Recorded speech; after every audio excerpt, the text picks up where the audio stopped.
Walaikum Assalam. Why did Allah create some birds the same and humans not the same? The question is, why did Allah create birds the same but human beings different? All birds are not the same, are they? You see, you do not recognize the differences in their features and style and colors, etc. But the bird lovers, where societies are watching birds, etc., and counting them, they can differentiate between each bird.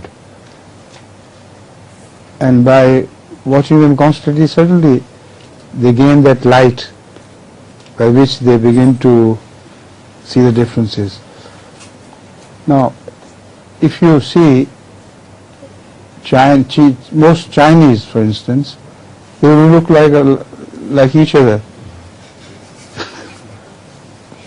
If you concentrate, then you will see a difference. So same is the case with many nations.